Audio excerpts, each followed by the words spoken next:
This is Days of Fury, Book 3 in the A Day in the Life series, written and narrated by Andrew Messrs.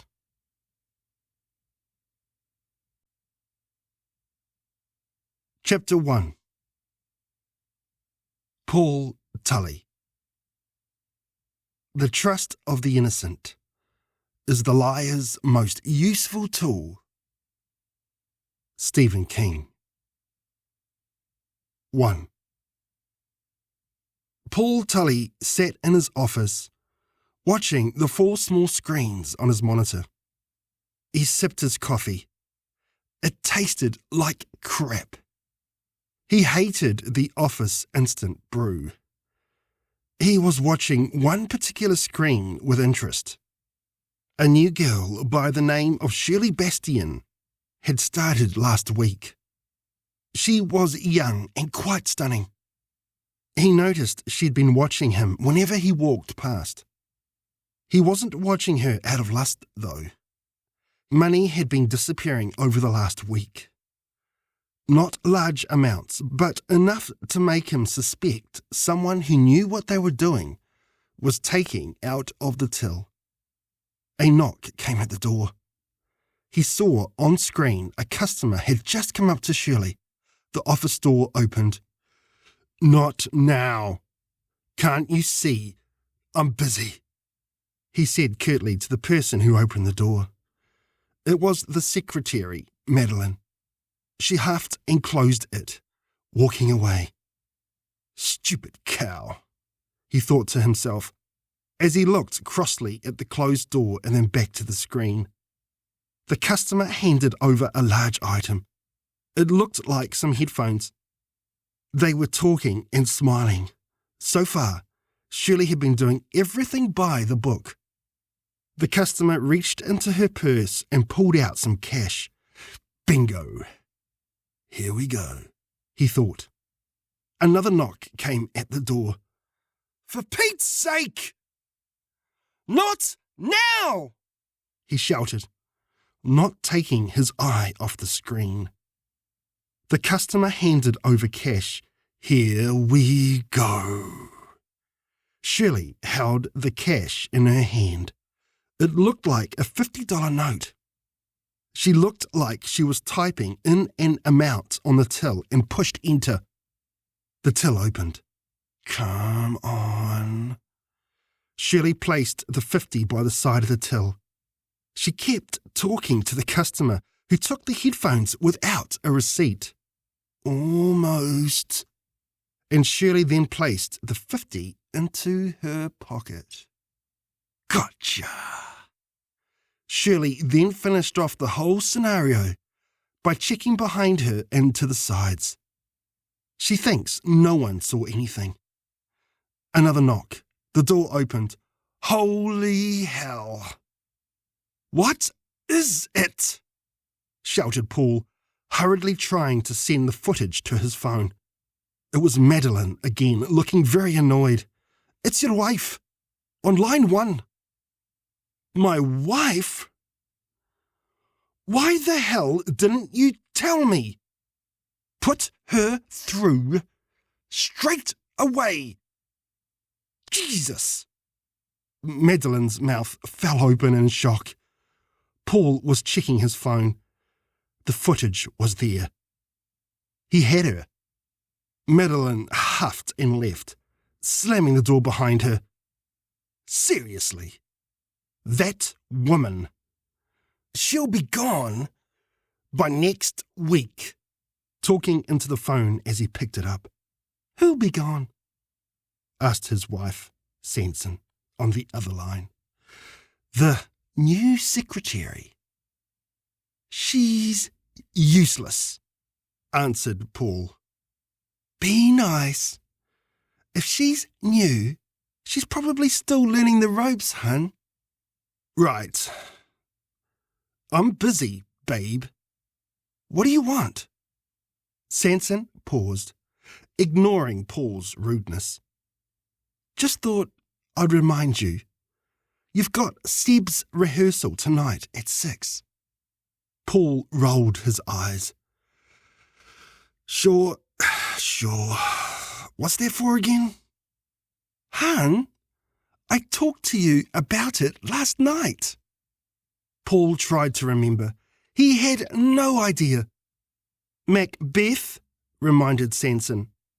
Don't forget. We'll all be there. Paul was scrolling through files on his phone. He wasn't listening. Okay, I've got to go, babe. Okay, see you tonight. Love you. Paul hung up without answering back and played the footage on his phone. It was clear as day. He had Shirley for stealing. He placed his shoes back on and tied them. He did up the last top 3 buttons on his business shirt and ran his fingers through his blonde, streaked hair. He was going to enjoy this. 2. Shirley! Paul called out loudly as he crept up behind her. She jumped, looking startled. Mr. Tulley! Sorry, I didn't see you there. My apologies too, Shirley. I didn't mean to startle you. Paul touched her elbow. No, you didn't. I'm okay. Good. How's everything going? We're not working you too hard? Shirley was looking a little nervous. It was only a few minutes since she'd stolen the $50 note, still smoking in her pocket. No, I'm not being worked too hard. In fact, I'm really enjoying it, Mr. Tulley. Call me Paul. Paul? Shirley smiled. Paul ran his hand through his hair. His other hand was touching the desk. Shirley was starting to feel a little crowded. Shirley. I normally like to take the new staff out for dinner. Paul's left eyebrow raised. You know, talk over a few things. Get to know you. Usual stuff. What night are you free this week? A customer started walking up to the counter. Paul smiled and pointed to another counter down the other end of the shop. Shirley was blushing as she answered. She obviously liked Paul. I'm busy most of the week with dancing in the evening, sorry. But I'm free tonight. Well, tonight it is. I'll pick you up at 6. Have you seen the latest Cruise movie? No, but I've heard it's really good. I heard that as well. How about we see that first? Break the ice, as it were. Do you like movies? I love movies, Paul. Shirley's eyelids flickered. Well, it's a date, Shirley. I'll see you at 6. Can't wait. Do you know my address? Asked Shirley as she swung her hair towards Paul. I've got it, answered Paul as he smoothed out his hair and walked away with Shirley, watching his butt swaying from side to side. 3. Paul waited in his car. He'd just texted Shirley, who came running down her pathway. He thought she looked incredible. I hope I didn't keep you waiting, Shirley asked, as she pulled her seatbelt across. No, and it was worth the wait. Paul answered, smiling. Shirley smiled back. They made witty conversation all the way to the theatre. Paul was both pleasantly mannered and charming until they got to the theatre. I'm afraid our popcorn machine is not working, said the attendant as she chewed her gum. Paul looked pissed. Not working? This is a movie theatre. Right? You do sell popcorn at movie theatres, right? No surprise that you'll have customers that want popcorn. I can get the manager for you if it's an issue. The attendant was chewing her gum faster than ever, with her eyes rolled to the ceiling. Yeah, okay. Get the manager, replied Paul, slowly going red. Can you believe this, Shirley? No popcorn. Shirley was trying to look the other way. Paul's phone buzzed. He checked it. It was a text from his wife. Sanson. Where are you? It's about to start. Damn. Macbeth. Seb. He'd forgotten. Paul texted back. Paul. Work. Sorry. Sanson started to text back. The 3 dots were working and then disappeared. He knew he was in trouble. He smiled at Shirley and caressed her back. She smiled back, liking having Paul's hand on her back. Can I help you, sir? Asked the manager. He had a name badge that said Reginald. Reginald had long, oily hair that was dyed black and wore a small bull-nose ring. Yeah, Reginald. You've got no popcorn. Correct, sir. We're actually moving away from selling popcorn. We now sell wine and beers, cooked food, and a small range of confectionery. Reginald had a smug smile on his face, but was not looking Paul in the eye. Paul felt like Reginald had been schooled by the owner to believe not selling popcorn was a cool thing to do. Really? In a movie theatre? You're moving away from popcorn? Paul smirked at Shirley.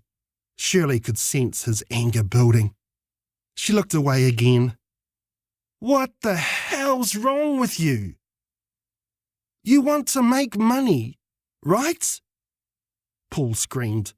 The crowd in the foyer started to back away, murmuring to each other. Please, sir, if you don't mind keeping your voice down. Reginald.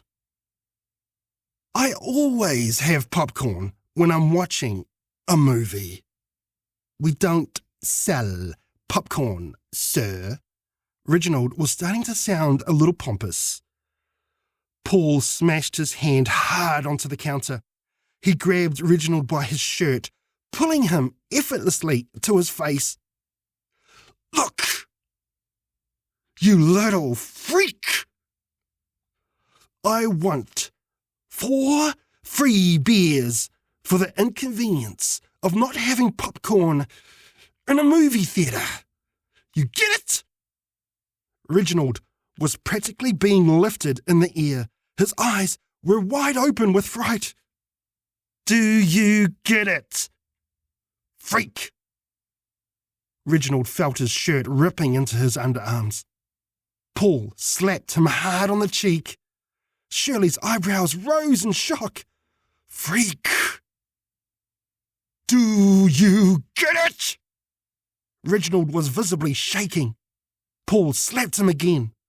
Water started to leak out of Reginald's trouser legs.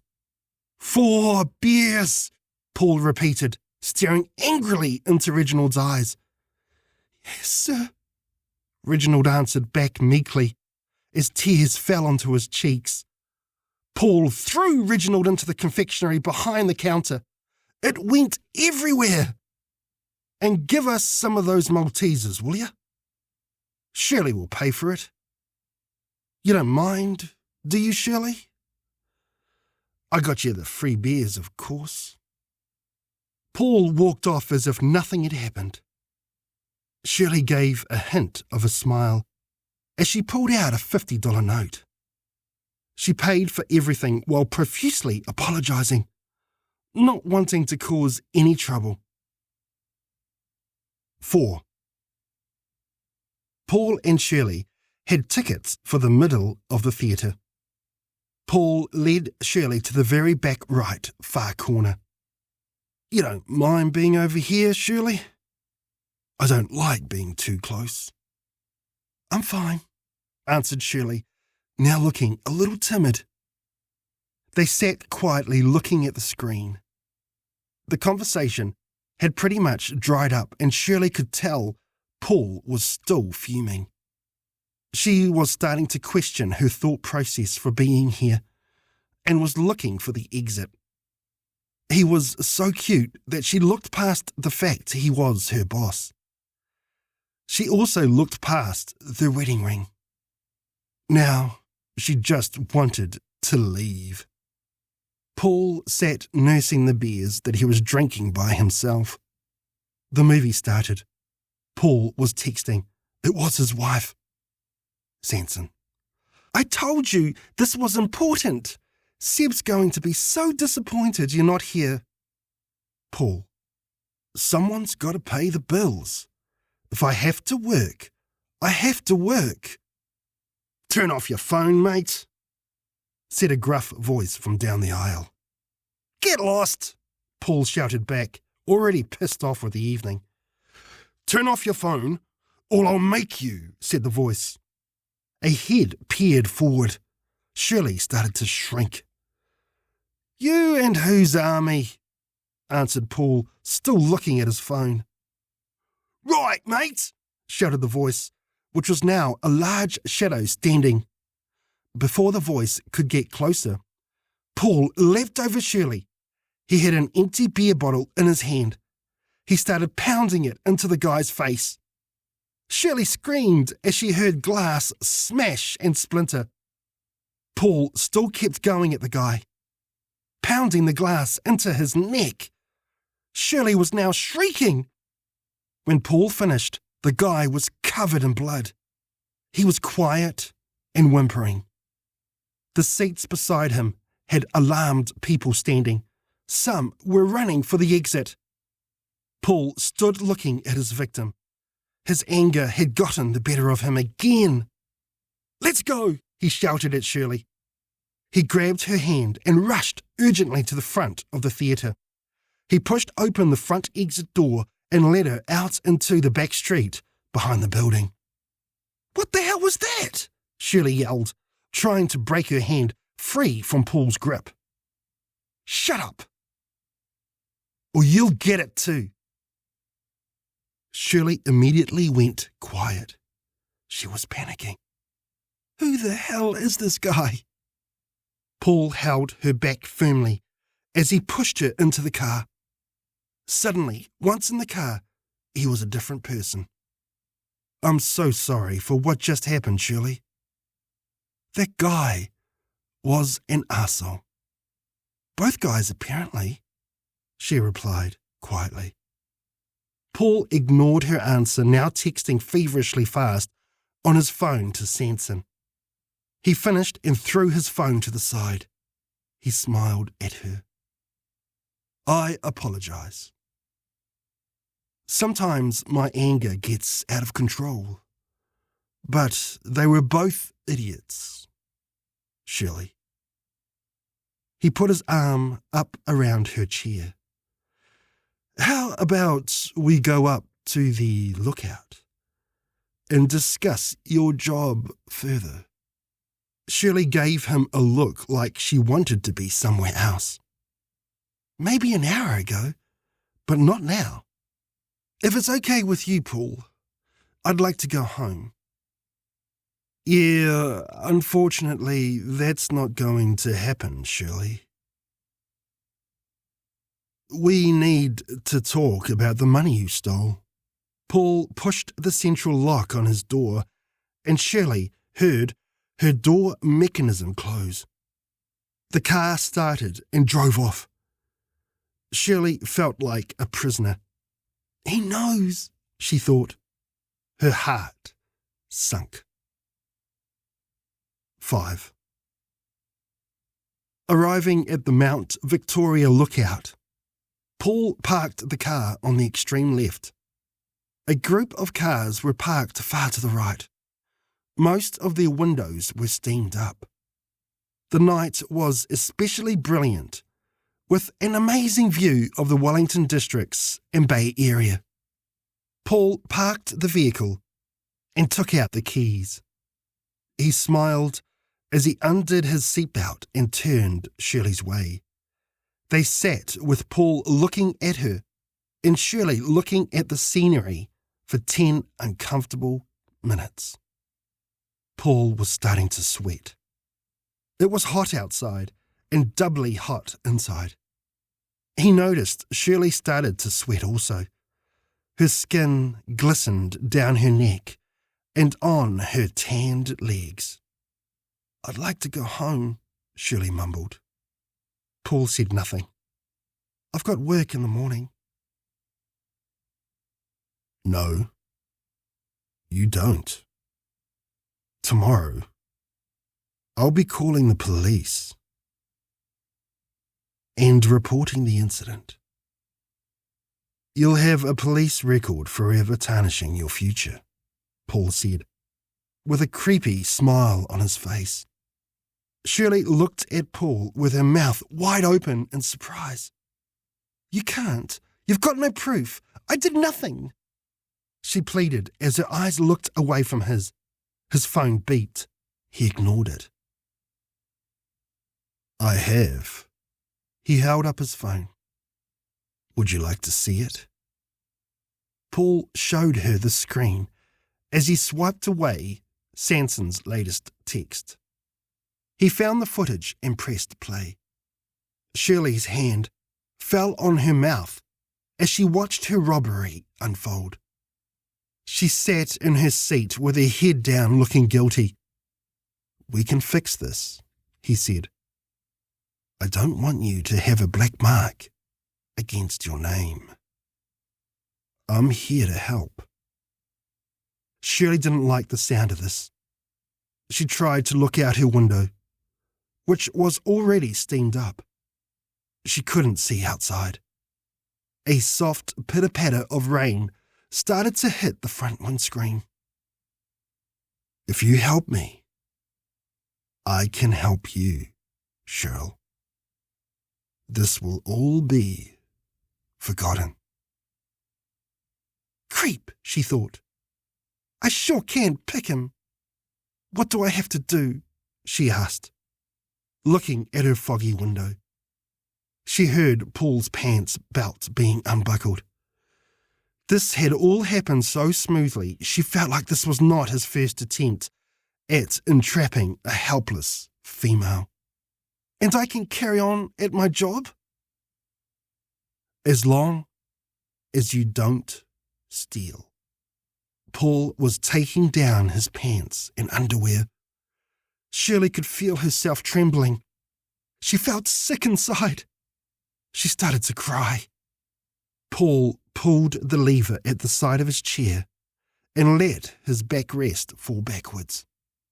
He heard Shirley moving towards him. He felt himself start to get excited. She was crying and her eyes closed. Outside, the pitter-patter had now become a torrent of heavy raindrops. "Go slow," he said. "Make it last." He smiled as he placed his arms behind his head. He waited. "This is going to be so good," he thought. Nothing happened. The only sound was the sound of raindrops hitting glass. His eyes still closed, he turned his head from left to right, listening. He finally opened his eyes. Shirley was gone. The car was empty. What? How? He tried to open his door. It was locked. The whole car was still locked. Impossible. Bitch! He shouted as he fumbled, trying to pull his pants up. He did up his belt, unlocked the car, and fell out into the night. It was raining heavily. He slipped into a puddle and swore. He ran around the car. No one. He ran to the edge of the hill and looked down. There was no Shirley sliding down it. He remembered the cars to his left as he walked back up to his car. He walked towards them, searching the steamed-up windows for movement. There was no movement.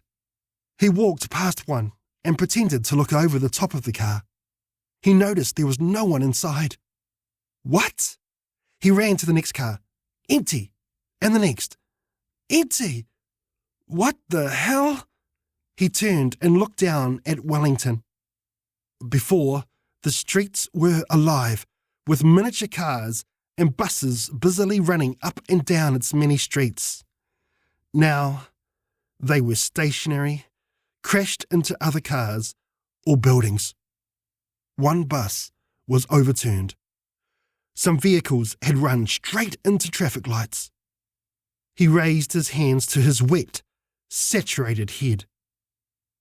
What's going on? 6. Paul arrived back at his beautiful home. It was a huge 5-bedroom mansion in the middle of Kurori, a house that was surrounded by politicians, doctors, and the rich and elite. He loved the house, and he kept it looking pristine. The neatness of it was not his priority in the moment. He had driven through empty streets. He had not spotted anyone on the way home. Not a soul. His texts to his wife remained unanswered. The last one he had received from Sanson arrived just before he had shown Shirley the video of her thieving. He had ignored it. Sanson, I hate you. Consider this a divorce. He had responded with text after text, apologising and asking if she and the kids were okay. She hadn't yet replied. He opened the remote-controlled garage and parked the car, noticing Sanson's BMW was still in its bay. He ran into the house. All the lights were still on. Sanson must have been waiting for him. He searched the bottom level and found no one. On the second level, he checked Sebastian, Michelle, and the younger twins, Miles and Davis's rooms. All empty. Bitch! He screamed, thinking they had run away with Mum. He rushed up towards the third level and checked the master bedroom. The bed looked like someone had been in it. The TV was still on with an episode of Love Island USA playing. A glass of red wine sat half full on Sanson's bedstand. The almost empty bottle next to it. Her phone lay on her pillow. She left her phone? He thought. Unusual. If she'd left. He checked the bathroom. Empty. Paul felt confused. Sanson had left before and taken the kids. He was used to it. In fact, he wasn't surprised when it happened. He knew he was a prick. But this was different. Everything that was happening outside, the crashes, the cars in the middle of the road, the lack of human presence anywhere, the fact her car was still parked below, it just felt like some science fiction movie. He sat on the end of the bed and changed the channel to the news. No signal. He checked the other channels. Nothing. He went back to Netflix, still working fine. He pulled out his phone and sent a group text to his family. Paul. Hi, anyone around? No answer. He waited. Still no answer. He rang his dad. No answer. He rang his sisters. No answer. Holy shit, he thought. Everyone's gone. Holy shit. I'm all by myself. In this world, I could be the last man on earth. Paul started laughing to himself. He ran to the window and opened it up. He ripped his shirt off and undid his belt buckle. He threw them both out the open window, cackling to himself, hopping as he dropped his pants and underwear to the floor.